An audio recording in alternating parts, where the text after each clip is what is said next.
want to welcome everybody. We'll go ahead and get started. And at this time, we'll ask our student representative, Cameron Lee, to lead us in the Pledge of Allegiance. I pledge allegiance to the flag of the United States of America and to the republic for which it stands, one nation, under God, indivisible, with liberty and justice for all.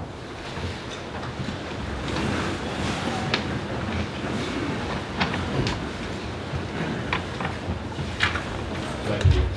At this time, I'll need a motion to approve the consent agenda items, including the meeting agenda, the January fund balance statement, minutes of the January 18th regular meeting, updated substitution teacher list, and payment of monthly bills, excluding payments to Larry Benson. Does anyone want to make the motion? Mark makes the motion. Do I have a second?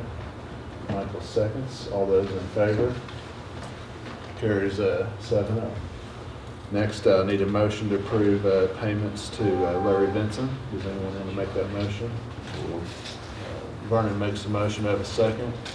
Mark seconds. All those in favor? Be 6-0 with one abstention, Mr. Strong. All right, at this time, recognition of visitors. Well, we have lots, but we're going to, I think, address all of them early as we get through the program. So, next, we'll go into the MSBA monthly spotlight.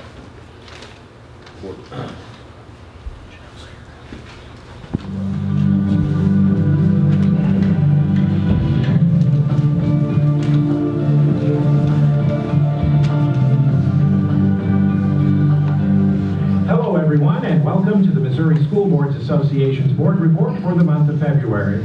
We thank you for the opportunity to share some news and information during a few minutes of your board meeting. We begin with a look at how school districts can meet the health and mental health needs of students through school-based health centers. There are about 37 such school-based centers in Missouri school districts right now, with another 7 in the planning stage. Research has shown addressing the health issues of students at school can improve attendance and academic success. MSBA formed a school-based health clinic task force more than a year ago to bring together schools, state agencies, and other service providers to share successful programs and forge partnerships that might allow more students greater access to the health and mental health services they need. During a recent meeting of that task force, Paula Fields, a senior program manager for the National School-Based Health Alliance, said partnerships with healthcare organizations are essential to success. The schools will often bring the space and work with the sponsoring community partner who brings the medical services, the behavioral health service, employs that staff and provides the coverage needed and the policies. And they work together to identify where the most needs are and to target and work towards making everyone healthy so they're more ready to learn and have their ultimate chances for success. Fields adds school leaders must take the initiative in working with healthcare organizations to communicate their goals and needs for an effective school-based health center. One of the major education issues being considered by the 2018 session of the General Assembly is the establishment of what are called empowerment scholarship accounts. ESAs are essentially vouchers that would divert taxpayer dollars to private and home schools by allowing a 100% tax credit for contributions to organizations that would use the money to fund accounts that parents could use to pay for private school tuition and other expenses. They would cost the state as much as $25 million a year in revenue and divert funding to private schools and homeschooling parents with no requirement that the schools receiving the funds admit all students and no oversight on whether a quality education is actually provided.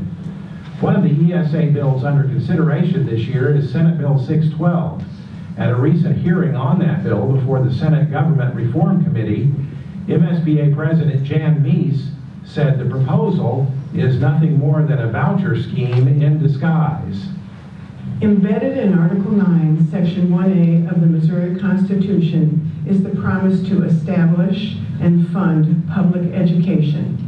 With the passage of Senate Bill 612, that promise is at risk. It will divert funds through tax credits to private, parochial, home schools, or virtual schools that are not accountable to taxpayers. We urge you to contact your legislators and ask them to oppose empowerment savings accounts and all other voucher proposals that have a potential to divert money away from our public schools. We will keep you updated on legislative developments again this year through our Legislative Voice newsletter sent to members via email each Friday during the session, our Twitter feed with up-to-the-minute developments through critical issue alerts, and periodic webinars. The State Board of Education now has only 3 sitting members and is still not able to conduct any official business, following the decision by Governor Greitens to withdraw and then reappoint 5 nominees to the State Board in early January. The State Senate must confirm those nominees before they can resume service on the State Board. Senate President Pro Tem Ron Richard has said confirmation hearings for the 5 will not happen until March, if at all. Senators from both parties have expressed opposition to the governor's nominees to the State Board after they acted to fire Dr. Margie Van Dieven as Commissioner of Education back in December. They were able to serve on the State Board of Education at that time since the governor appointed them when the legislature was not in session. The 2018 Early Childhood Education Program of the Year Award applications are open through April 2nd. Districts submitting applications will be judged on effective practices and innovative solutions in early childhood education, and 3 statewide winners will be announced based on student enrollment. The winning school districts this year will be required to produce a short video on their program that will be shown at this year's MSBA Annual Conference. The Early Childhood Education Program of the Year Award is sponsored by MSBA's foundation, Future Builders. Well, the best thing about the MSBA Annual Conference is you. Get your school team together and submit your presentation for a chance to present at this year's conference. More than 100 presentations by school districts are showcased at the conference and provide valuable information on successful programs. You can submit a proposal for a presentation at the 2018 Annual Conference through the MSBA website. The annual conference this year is scheduled for September 27th through the 30th. That's it for this month's edition of the MSBA Board Report. Thanks for allowing us to have some time at your board meeting, and so long from Columbia.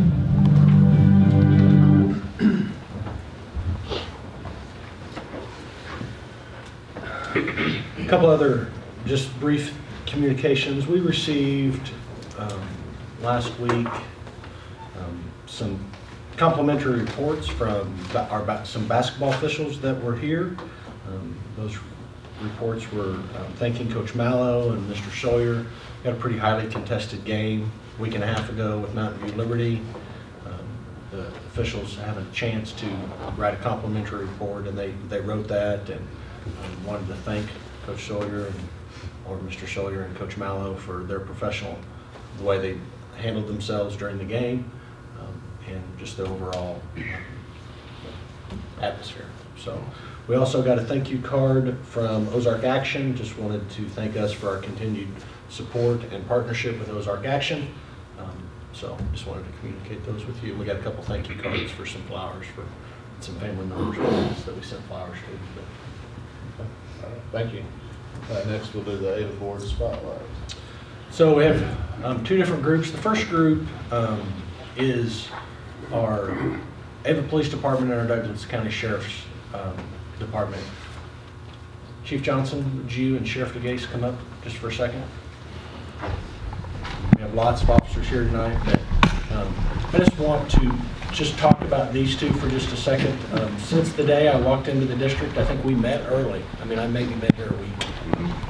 I met with each of them. They have been great partners to the district, and it's just not since I've been here. I think they've been great partners to the district since they've both worked in the county and the city for a long time, and have kind of ascended their ways up the food chain to sheriff and chief of police, and but they are great assets to us.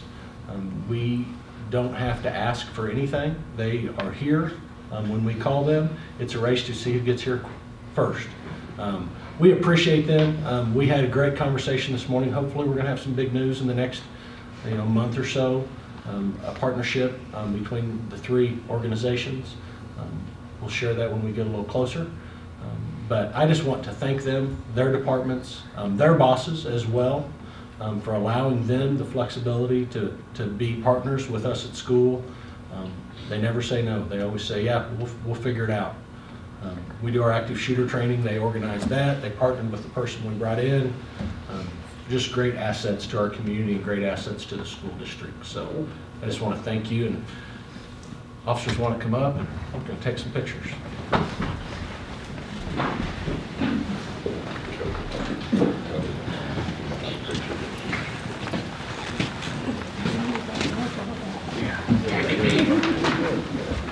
All one's in the back, short one's in the front.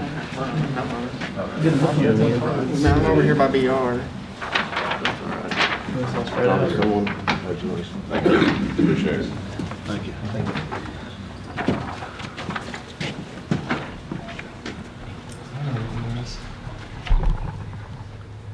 One, two, three.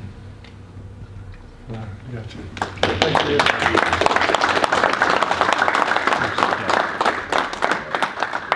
Gentlemen, thank you for coming. See you.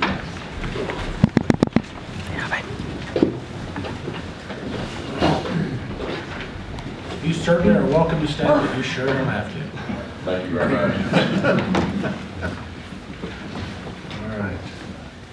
Mr. Dalton, you're up. You got the next set. Well, you hear me talk a lot about different PD days and early outs and some different trainings that we do. And for a lot of these, after visiting with principals, or honestly just hearing word about from teachers, here's something about something really cool somebody's doing in the classroom, or something that the teacher has that's really a strength that we want to share.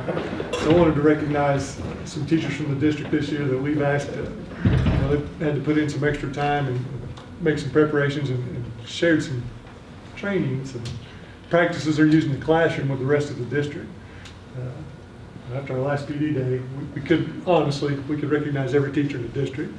We took advantage of an ed camp, and there was an opportunity for everybody to share some ideas. But this evening, we wanted to recognize some folks that we'd asked to put in some extra time and prepare some presentations, and they presented those practices with the rest of the teachers in the district.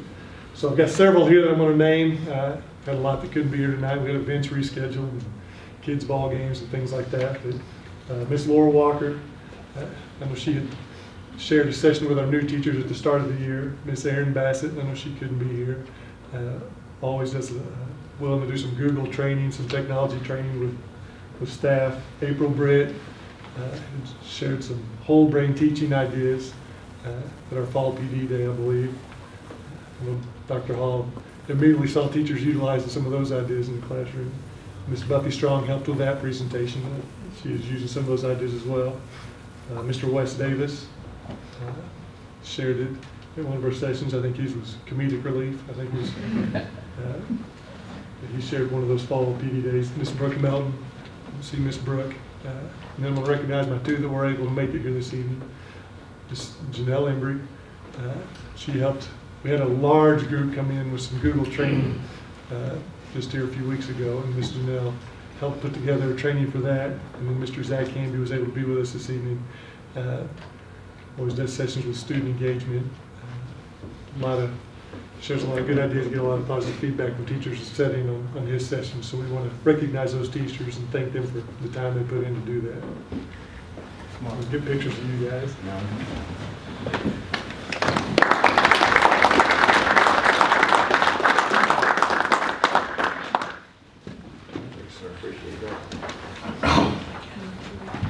Thanks for coming. I'm standing by myself. 1, 2, 3. Thank you guys. Appreciate it. Thank you guys.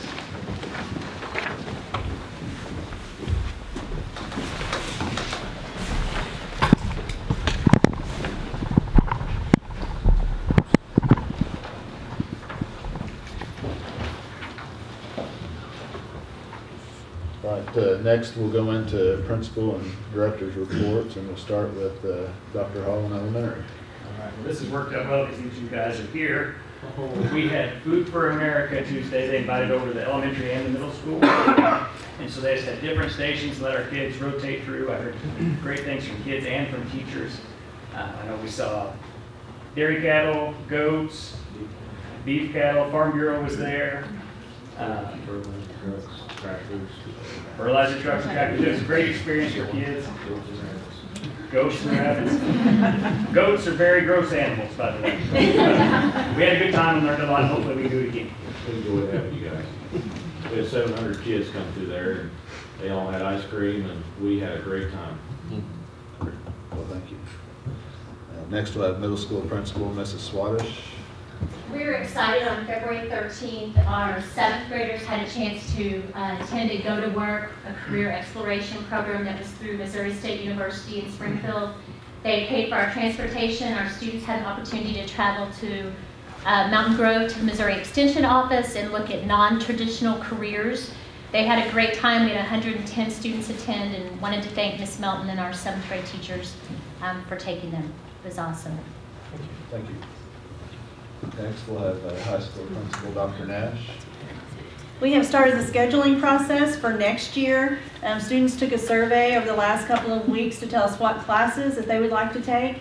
And from that, we will start a master schedule and let the students select their classes for next year. We've also set the seniors' last day for May 11th. Which is graduation day. Yes. That is on Friday night. And just make sure that's on your calendar. Friday night. Hopefully it will be dry.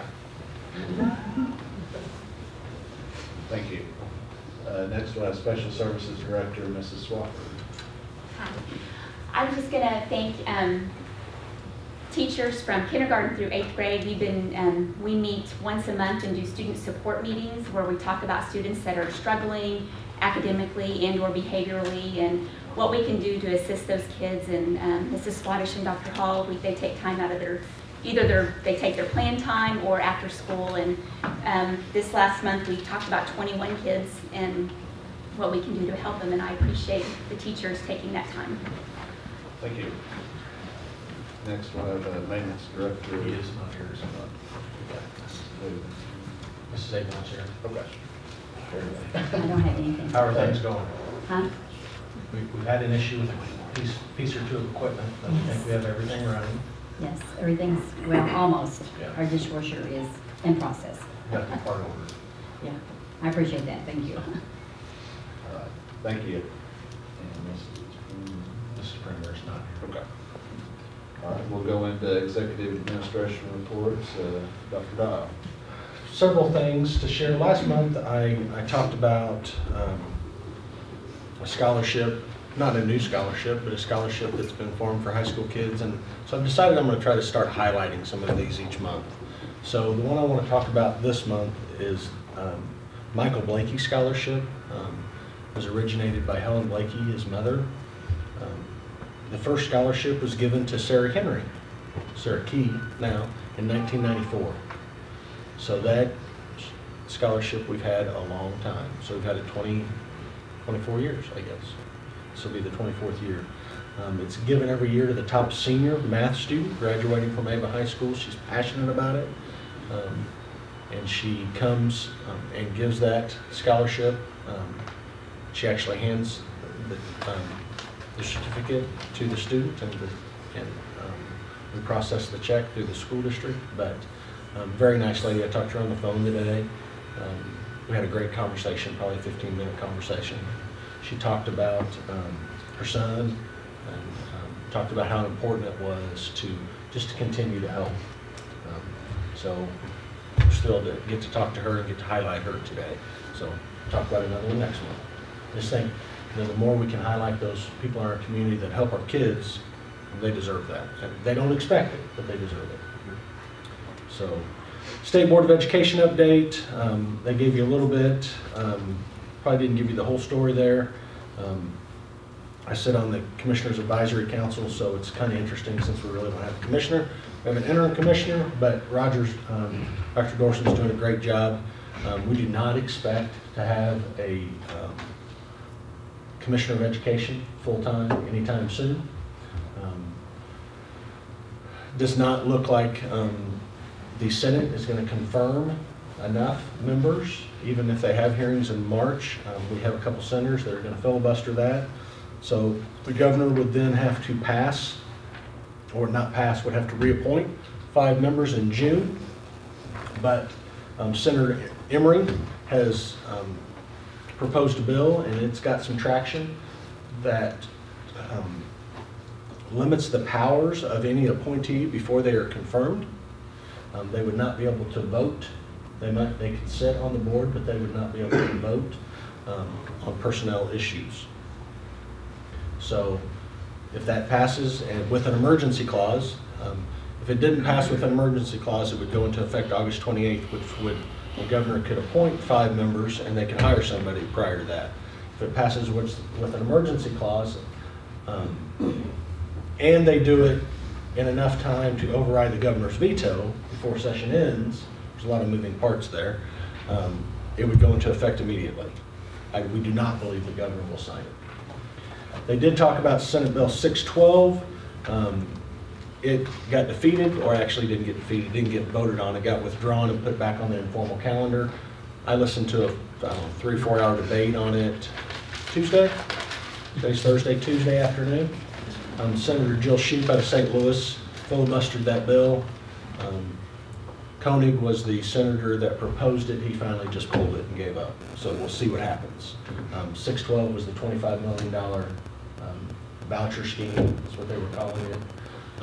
That would reduce the monies available for the foundation, we believe.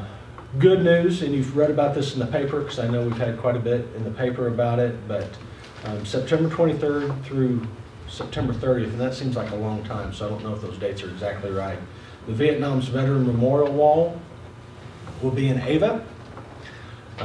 It's going to be open on a Thursday, Friday, Saturday, and Sunday. It's going to be out at the Foxtrotters facility. It's being brought to us by the Douglas County Veterans Memorial Association. Some big plans for that. It's the only time in 2018 that will be in Kansas or in Missouri or Arkansas. Am I saying all that right so far? I think so. You know, we have committed as a school district to help in any way we can, because it is a big deal. It will bring people from all around to Ava. So it's good for the economy, just as well as just being a great thing to go see. Because if you've never seen the Vietnam Memorial in DC, which I've had the opportunity to see a couple different times, it is amazing. And this is actually a new wall. The other one was at 50% scale. I think this one is 2/3 scale. So it's going to be a pretty neat deal. So, you know, we're going to be working with our principals to set up some time for kids to go see it. It's open 24 hours a day. Obviously, we'll go during the school day, but they're going to need some help with our clubs and organizations as well. So we're going to try to bring our clubs and organizations and help get them involved, because part of what our clubs at the high school and middle school is community service. That's a goal for each club. I think they have to have a community service portion in each club. Am I correct in that, Dr. Nash? So this is the perfect way to get the year kicked off, providing some community service. So anyway, we're excited about that. State revenue update. I didn't get to share this with you last month because we met early enough that we didn't have the numbers in. I've talked to you for several months now about, I believe state revenue was trending upwards. So yeah, let's just go to February and then scroll it down a little bit. Up just a little bit. Okay, yeah, right here. So if you remember, our weighted ADA has been 1,330 kids up until January. If you remember, I talked about I was going to start estimating enrollment in December to come in our January payment, because we were up 45 kids. So that was the first month of it, of 1,362. So you see at 1,362 above budget. So what affects that? Our state adequacy target. We budgeted 6,200. State adequacy target is 6,241. Plus we had an increased enrollment of 32 weighted ADA. So we were above budget of $287,000 in January. Great news. So in December and in February, we do our IEP and free and reduced lunch counts. We did not change our estimated enrollment. We've run those numbers 3 times now. We're still on target with our ADA. So it automatically kicked our weighted ADA up to 1367, up 5 more kids. The state adequacy target, for the first time I ever can remember, is now fully funded at 6241. Roll on down. We are currently $330,639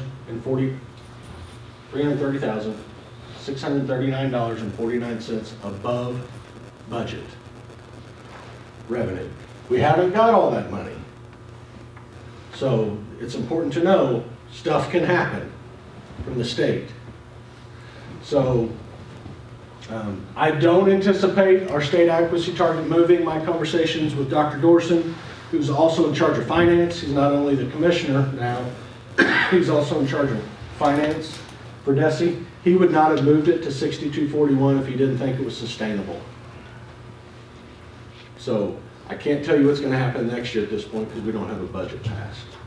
Roll all the way down and to the left, please. Keep going down a little bit farther. Keep going. There we go, right there. We still have Prop C money.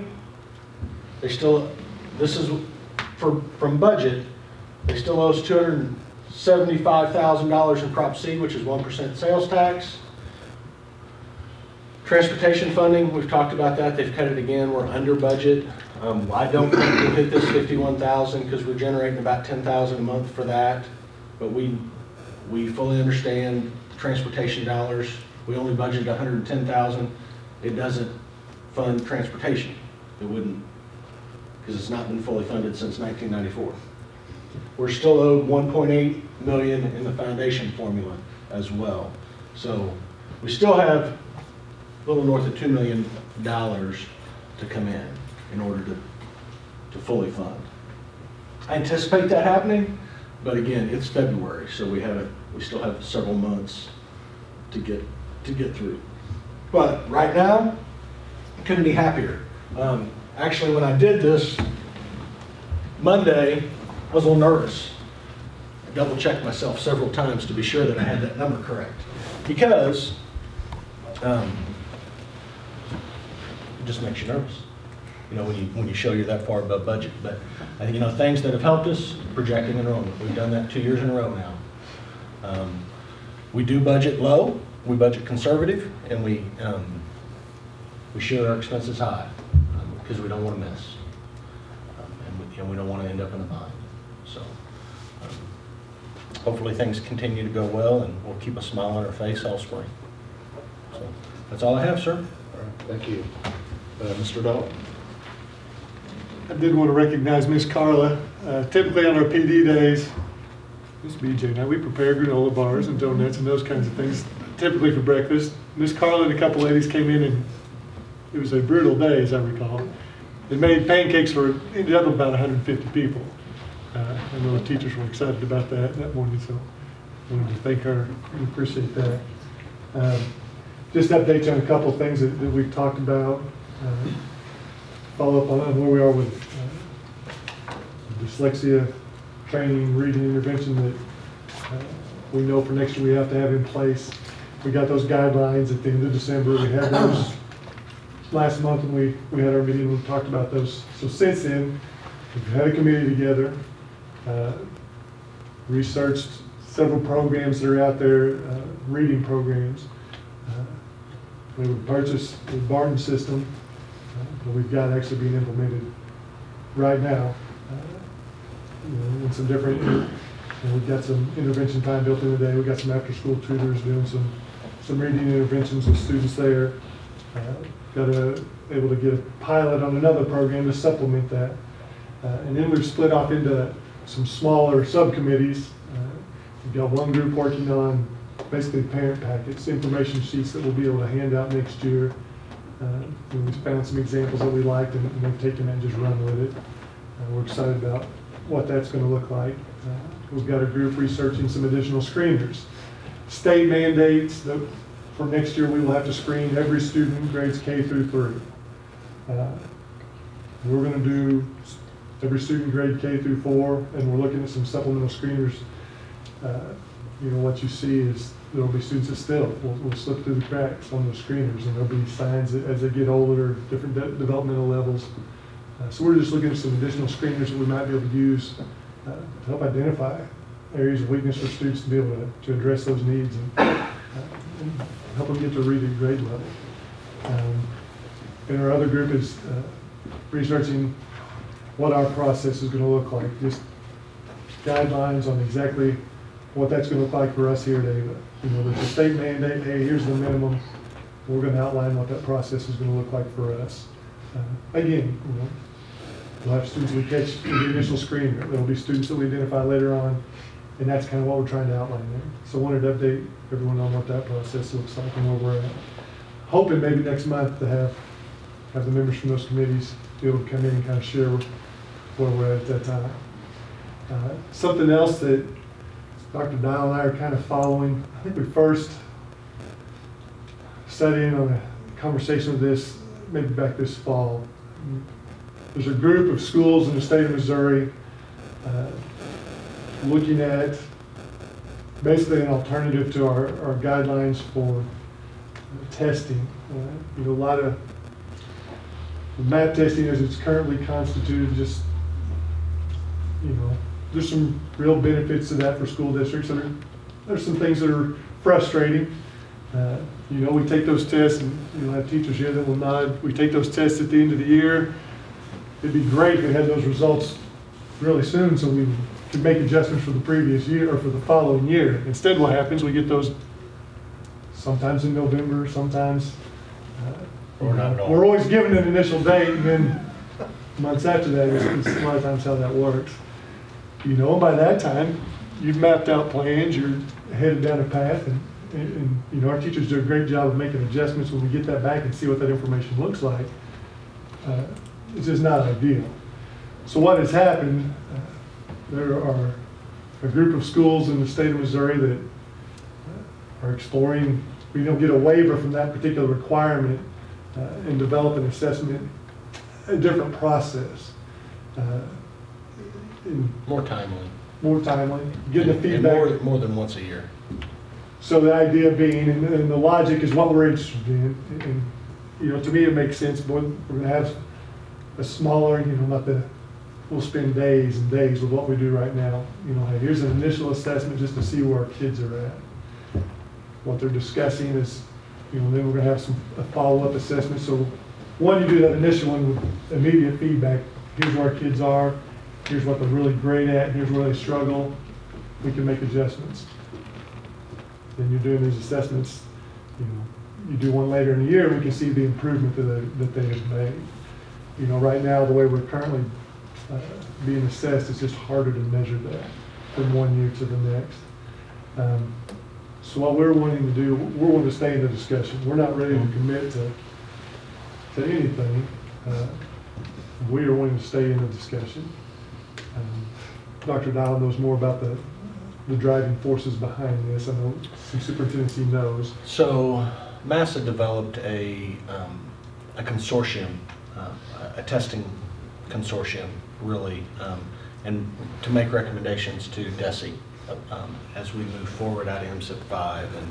And so we had a group of superintendents come together that really decided that they wanted to try this. So they formed a pilot group, and it's fairly cheap to be in the group. There is a little fee. I think this first year fee is $329. Now there will be, you'll have to buy whatever assessment's picked, but $329 to stay at the table and help design it. We think that's well worth it to stay in that conversation. But it's much like, and I don't know that Dr. Lawler talked to you about or not, talked about GoCSD.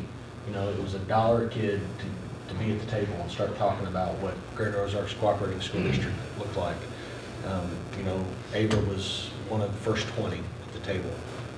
You know, there was 9 people with me when I started talking about that. And now there's 50. You know, and there's 105,000 kids represented in those 50 schools. And we do professional development for 20 bucks. So it's the same thought process, the same design structure. And so we just think it is beneficial to us. We're not making a long-term commitment. We're sitting at the table. It has. I know our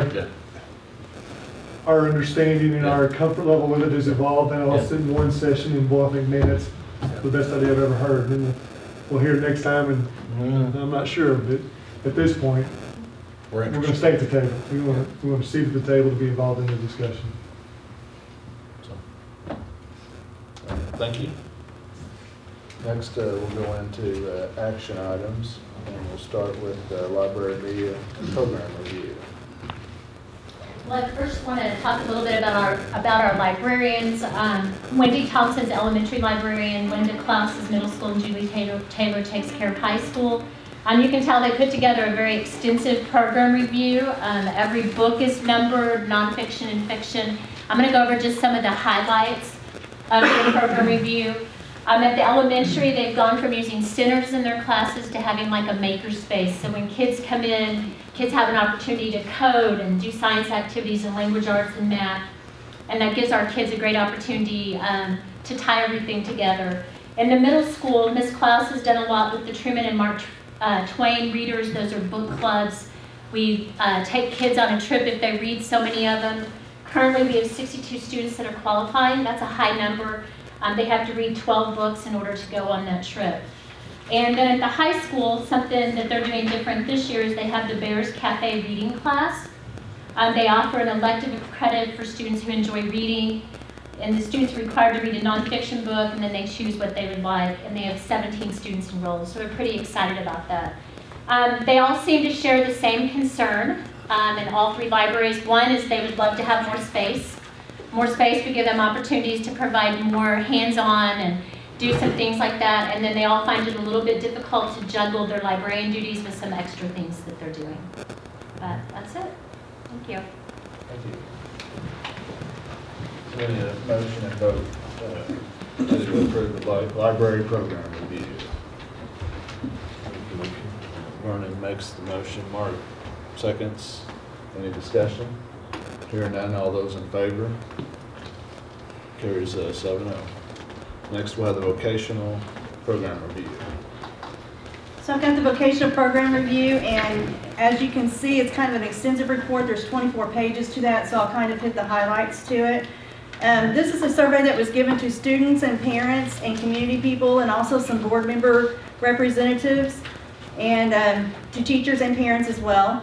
And they gave their feedback on each of these programs, but overall as a vocational department, we got a 4.43 on a scale of 5. This includes agriculture, business, family and consumer science, and industrial arts. Our ag department has 2 teachers, Mr. Lakey and Mrs. Perkins. Their department had an overall score of 4.47 on a 5-point scale. Their strengths included a year-round program, so even during their summertime, they are participating in lots of activities, visiting farms, looking at SAE projects and different things like that. Students learn responsibility and leadership in their program. They had more than 50 green hands and more than 40 chapter farmers who earned degrees. They had multiple area, district, and state awards and recognition. They offered dual credit classes, and they had over $4,000 awarded to students in the ag department in scholarships this past year. Concerns: they are still striving for 100% membership and 100% pass rate on their technical skills attainment assessment. And they are working on retention rates of members, and they would like to see that to increase, and also more participation in SAE projects. Recommendations: more hands-on lessons and exploratory trips, and also adding more dual credit courses for our students. The business department, we have Mrs. Janelle Embry. In her department, they had a overall score of 4.38 on a 5-point scale. Strengths included rotation of courses to offer more opportunities for students and more courses for them to look at. Business, career, and technical skills are taught to students to prepare them for their college and career choices. And business leaders from the community come in and speak to students about a variety of topics, like finance, interviews, resumes, basic job skills. Concerns, network connectivity. It has been better since the bandwidth has increased, but we're still have a little bit of concern there. More funding would result in more technology and software programs. And also, we did not replace a business teacher this past year, so there is a decrease in courses offered, and that's why we've implemented that rotation of courses. Recommendations: to continue to pursue dual credit courses, continue to seek out professionals in the community as guest speakers, and also investigate offering additional courses. Family and Consumer Science, that's Mrs. Leanne Tomlinson, and she's at an FCCLA event with her members, her club members tonight. She had an overall score of 4.16 on a 5-point scale. Strengths there included a variety of courses offered: Family and Consumer Science, childcare, a teaching program, nutrition, ProStart, and career internship. The courses there present real-life problem-based learning, and she also has several courses articulated through OTC. Concerns: a lot of the upperclassmen like to take the foods courses because they like to eat, and they are learning to cook, but that also gives them a life skill. And also, students want to cook more and have more hands-on activities. Recommendations for that department are to continue to participate in grants for equipment and materials. They'd like to start a culinary competition team next year, and also continue to explore additional dual credit courses. Industrial Arts is Mr. Ray Davison. Did he make it here? No? He had an overall score of 4.72 on a 5-point scale. The strengths there included the certification areas, the Automotive Service Excellence, and that's for automotive technicians, that's the ASE certification, and also the NCCER, which is the National Center for Construction, Education, and Research. They had various community and school service projects that worked a lot out at the airport and also with the city, an increase in students wanting to complete 2- and 3-year programs. Concerns there are the increasing cost of materials and also wanting more time for the NCCER program. Recommendations: they'd like to purchase a materials project storage building. For the middle school exploratory class, they'd like to focus on safety, and that's especially for the 8th graders who are interested in construction trades. And they'd also like to extend construction trades to 3 years to allow students to complete the certifications. So that concludes our vocational program review. Do you have any questions? Thank you. So I need a motion and vote needed for the vocational program review. I'll make this. Michael makes the motion. Do I have a second? Kenny seconds. Any discussion? Hearing none, all those in favor? The 7-0. Next, we'll have the health service program review. Got one nurse is sick and one's child is sick. So it falls to me. Yep. Eliminated about 2:30. That's right. The health review, we had 38 staff members complete surveys. Most of their scores range from 4.7 to 4.8, 2 exceptions. The high mark was 4.94, and that the program is beneficial to students. Makes sense. The low mark, which is kind of a theme, would be funding, which got 2.93. Our nurses are Wendy Brook and Bonnie Stafford. They serve pre-K to 12. Strengths: good support from administration. We have 2 qualified experienced RNs on staff. Good community support for programs and students. Good physician support locally. They always feel like they have someone they can call if they need to. They feel like they communicate well as a team. We have someone who is trained as an instructor for CPR, AED, and first aid on staff. Concerns: the number of students with special health needs increases each year, but their staffing remains the same. They also no longer have anyone for clerical help in their offices. Progress: they have over 70 staff members trained and certified in CPR, first aid, and AED use. This includes all administrators, coaches, and bus drivers. We are equipped with emergency EpiPens in all buildings. We supply coaches with med kits as well as training. The wellness grant has been beneficial to our district. We feel the wellness grant helps fill in some gaps that we did not meet before. Recommendations: when money allows, they feel like the nurse's office could use a facelift. Nurse Wendy's found it beneficial She moved, it's been 4 or 5 years ago now, up by the elementary office. Her space is large enough that we can have the dental clinic come in and serve students within her office. They also, another recommendation, private handicapped restroom inside the high school, middle school nurse's office would be great. They're making do with what they have now, but that's something we can do. That'd be great. That's it. Thank you. So we need a motion and vote needed for the health service program review. Vernon makes a motion. Do I have a second? Kenny seconds. Any discussion? Hearing none. All those in favor? Carries 7-0. Next, we'll do the approval of athletic facilities ground maintenance provider. So we, several years ago, went to hiring a company to take care of the grass and the grounds out at the athletic complex. So we bid that every year. This year I asked for, the specific requirement was that it's March, the specific advertisement was that it's March through October. That basically on an on-call basis, as you know, you have a routine, but if we need you at some point, you come. They have to provide insurance. It asks for the first year with a second year option, at the district's option, so we could lock somebody in for 2 years, so we wouldn't have to bid it every year. So we received 3 bids. The low, and you have to supply your own insurance as well. So the low bid was from Swafford Lawn Service for $12,250 for this year, March through October, with a second year option of $12,500. So my recommendation would be to approve Swafford Lawn Service for both years. And how much different is that from what we're paying right now? Paid $12,800 this year. So what's 600? So it's $550 this year. And how is the service? It's been good. It's been real good. Yeah. No problems. No. But that is the low bid.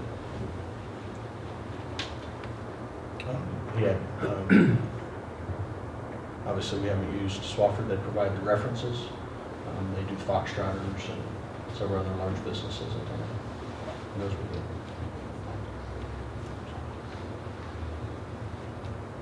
It seems like pennies difference.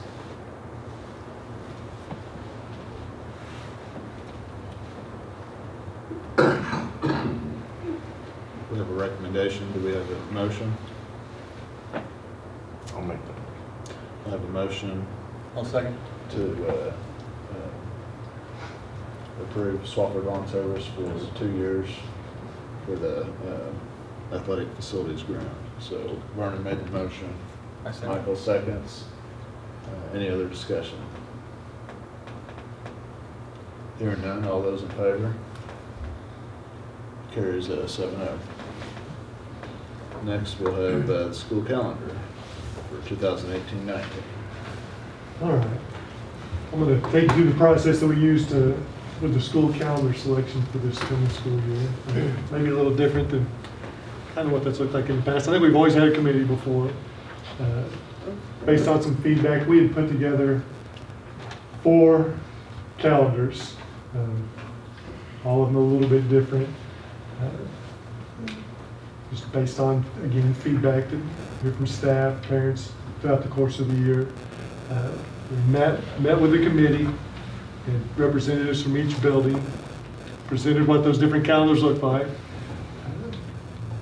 They took those back to the buildings and shared those with their staff. I think we had about a week, and then the committees came back after getting that feedback and each voted for 2.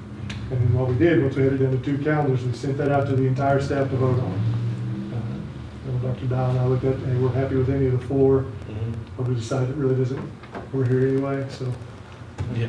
Sent that out, and let the teachers vote on it. I think it was 60-40 for the calendar that has been shared with you. Some of the highlights on that calendar, what's unique about that, it does eliminate the Wednesday early out. And that one was put together, a lot of it based on that feedback. There were some logistical oddities with that one day that's different. A lot of feedback from teachers. You know, we had those days designed. There's 45 minutes is the idea for professional development. A lot of the feedback we would get by the time we get settled, get going, you just kind of get started on the project or a discussion, you know, and then it's time to go. You know, while we're here, boy, hey, it's great, we're getting it presented. We'd love to have time to go ahead and follow through and work on whatever it is that the focus was for that day. So that was part of where this calendar came from. What you'll see, and I think we have, I think Mount Grove's a school district that has a calendar similar to this. A lot of our days off throughout the course of the year fall on Mondays if you go through and look at the calendar that we've traditionally used. So basically, there's another Monday, not every month, not during August, not at the end of the year, but there'll be a day where students have the day off, and there'll be PD days. The amount of PD time, it's within 3 hours of what we had with the early outs, depending on early releases and things like that. But those are kind of the highlights of that calendar. Ms. Perkins, I know served on that committee. I told her I would introduce the information. I think she'll be glad to answer questions. Any questions on that calendar or that process? We will offer kids camp through Bears Den on that Monday for child care purposes. You know, that's always a concern when you don't have school. What do parents do with their elementary kids? We will offer kids camp. So it'll work okay? I've had great feedback from the districts I've talked to that have gone to this. So we'll try it, and if it doesn't, we'll adopt a different calendar next time. That's the good thing. We're not locked in just for a year. So we need approval of the school calendar for 2018-19 that was presented to us. Mark. Same number of student days. Mark makes the motion. To have a second. Michael seconds. Any discussion? Hearing none. All those in favor? Be 7-0. Next, we'll do the approval of resolution for Douglas County Hazard Mitigation Plan. So SCOCOG, which is the local governmental agency that most cities and counties belong to, kind of like our MASA or our, it's a group that they go to for help. They pay a membership to. They develop a hazard mitigation plan, and you have to have a hazard mitigation plan in order to qualify for FEMA money. And this happens every 5 years. That's updated. So Cody Dalton from SCOCOG met with many of us a couple different times to develop a hazard mitigation plan, and really what they're doing is asking the board to pass a resolution that you're in support of that plan. I have that 150-page plan in my office if you'd like to look at it. It's been updated from the one we previously had, just with some newer information, more up-to-date stuff. So I would recommend that we approve a resolution just in support of that plan. It doesn't tie us to anything. Is it yearly? No, it's every 5 years. 5 years. Yeah. It's funny, I did one the first time I was here too. So we need a motion vote needed to approve the resolution for Douglas County Hazard Mitigation Plan.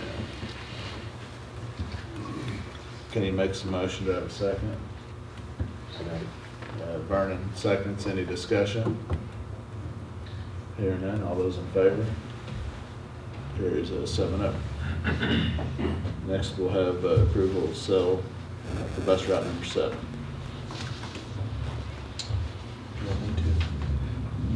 Yes. Okay. Yeah, we can discuss the different options. Please. So I've been asked to go over, we've had this discussion a couple times, so I've been asked to go over what our options are tonight. Option 1 is to issue the purchaser the following. So as we know, route number 7 is up for sale from Turner Transportation to Mr. Scribner. Option number 1 is to issue Mr. Scribner an agreement to write to contract for servicing bus routes, which guarantees a set amount of money to the contractor depending on the route if the district chooses to rescind that agreement. So that's the right to contract. They also would receive a contract for servicing the bus route. That contract can be renewed perpetually and does not need to be approved by the Board of Education. There are many other things that are outlined in that contract, driver's responsibilities, district responsibilities. It sets the pay as well. But it's the current contract that our current drivers and owners have. So, option number 2, as you know, the district could choose to buy Mr. Turner's route if he was willing to sell it and operate it itself, or assign another contractor to the route, or it may dissolve the route. Option number 3, the board asked me to bring them back. Third option at previous board meeting. Option number 3 really looks a whole lot like option number 1, except for the following. It does not issue a right to contract to the purchaser. So remember, in that right to contract, it guarantees if the district dissolved the route, it guarantees 80% of what the purchase price was. But what it does do is the contract is a 5-year school year duration with the option of annual renewals by the board. At the conclusion of the 5-year contractual period, the district at its option may renew the contract on a yearly basis. If the district chooses to non-renew the contract with the contractor after the initial 5-year period, the district agrees to reimburse the contractor 50% of the purchase price. After a 6 or 7 year duration of the reimbursement, it would be 25%. Termination of the contract by the district after an 8-year period would result in no reimbursement from the district to the contractor. During that initial 5-year period, the contractor may assign, transfer, at any point, the contractor may assign, transfer, or sell the route to another during the duration of the contract, subject to prior board approval. The purchaser, if it was sold, of the contract would be guaranteed no less than a 5-year contract by the Board of Education upon approval of the said route. So those are the differences. You guys have seen that, but I wanted to make sure that we all were on the same page. Any questions about those 3 options? Okay. Mr. Turner is wanting to sell his route to Mr. Scribner. He's agreed to sell it. Mr. Scribner's agreed to purchase it. He does want to sell it this time, right? My understanding is. Always wanted to sell it. Yeah, he wants to sell it. Well, he withdrew it last time, and we were approved. I make a motion we approve the transfer under option number 1. With the right to contract? Yes. So we have a motion on the table to approve the sale of route number 7 under option 1. Is there a second? I'll make a second. Mr. Johnson has a second. Discussion? So it's to approve the sale with option 1 and right to contract? Right to contract, yes. Same as what Same as what the current contractors are under, yes. Okay. And I have no problem with the sale of the contract to Mr. Scribner, no problem with him running the route. My opinion, I just don't think that the right to contract is I think the compensation is still there with the third option to be a fair compensation for the driver to the route owner. But the right to contract, I feel like is not something that I think the school is not fair for the school. Because I've not heard of any contractor services that offers a right to contract.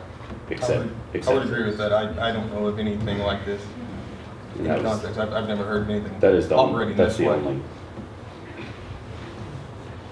only thing I maybe have concern about. If I understood those options right, though, so Mr. Turner's going to sell his route for $30,000. Correct. And if we were to go with option 2, Mr. Turner will receive what, $21,800 and some dollars? If he agreed to that, it would be $21,825.69. How did we come up with that $21,008? So my understanding, and this was prior to me, the district bought the routes in 2016, and then the contractors bought them back in July of 2016, and that is 80%. They bought them back for 80%, so that's what they bought it for.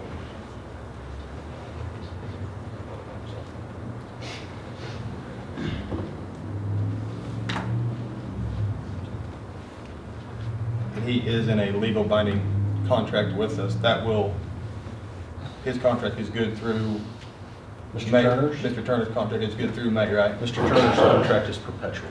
I understand it, but his, Yes. through the year. Correct.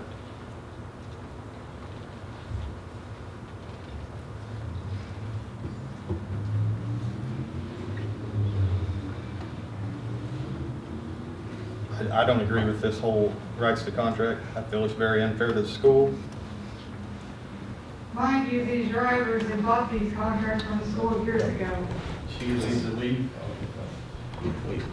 Some more discussion, please. Thank you. Thank you.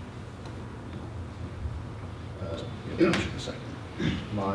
My opinion on it is I do approve, and I'm fine with the sale of the route of number 7. But as these two guys have mentioned, I'm in favor of option 3, selling the route under a new contract that is fair to the school and protects a prospective purchaser as well. But I'm in favor of option 3, so that's my opinion. Any other discussion? So under your option 3, Turner would release his anything he's got to the school first. Well, yeah, at the same time, yes. Okay, so how can Scrivener pay him $30,000 for something he doesn't have?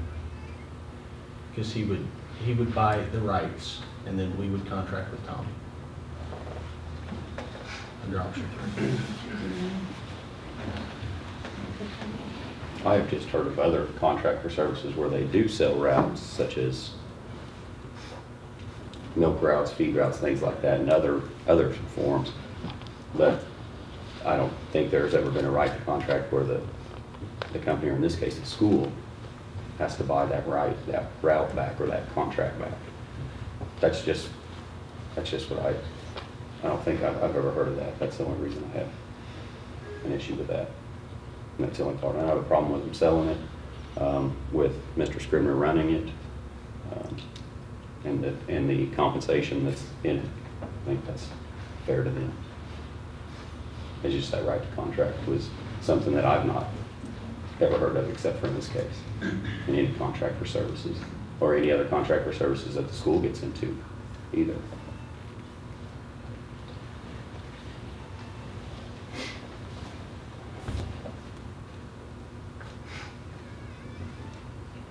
Okay, we have a motion and a second on the table. All those in favor, raise your hand. It's 4-4. Those against? The 3, motion carries 4-3. That concludes our regular monthly board meeting for February. Our next regular board meeting is March 15, 2018 at 6:30 in this board room. So we need a motion to adjourn. I'll make the motion. Mr. Strong makes a motion. Do I have a second? Kenny seconds. All those in favor? Be 7-0. Thank you.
We need to get with you and see if you want to transfer.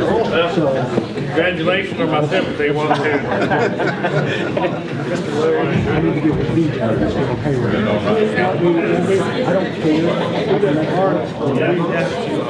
First month. March 1st is fine. Dinner time.